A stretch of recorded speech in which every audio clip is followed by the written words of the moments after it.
মোৰ কামত বাধা দিবলৈ অহা ৰিজাল্ট কি হয় দেখিলি নহয়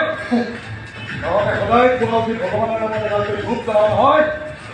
তাতে ভগৱানে আহি তহঁতক সোনকালে দেখা দিয়ে এতিয়াৰ পৰা এডাল ধূপ মোৰ নামতো জ্বলাবি যাতে মই তহঁতক কেতিয়াও দেখা নিদিওঁ নামটো মনত আছে নহয় মোৰ অবিনাশ কেপ্টেইন অবিনাশ